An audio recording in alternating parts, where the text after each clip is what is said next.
প্রতিদিন আজকে একটা অত্যন্ত গুরুত্বপূর্ণ নিউজ প্রকাশ করেছে, তা হচ্ছে ডলারের বাজারে ফের অস্থির, অনিশ্চয়তায় উদ্বেগে ব্যবসায়ীরা। এই সম্বন্ধে কি বলেছে পত্রিকাটি, চলেন আমরা পড়ে শুনাই। 2 বছর ধরে $1 নাগারে ছিল অর্থনীতি, মাঝখানে কিছুটা স্থিতিশীল থাকলেও আবার অস্থির হয়ে উঠছে মার্কিন এই মুদ্রার দর।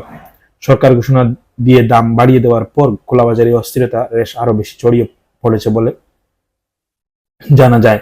এতে কঠিন হয়ে পড়ছে ব্যবসা বাণিজ্য, আমদানি নির্ভর পণ্যের পেছনে খরচ বাড়ছে, এতে প্রতিযোগিতার সক্ষমতা হারানোর ঝুঁকি তৈরি হচ্ছে। আর জিনিসপত্রের দামও এর নেতিবাচক প্রভাব পড়ার আশঙ্কা ব্যবসায়ী উদ্যোক্তাদের।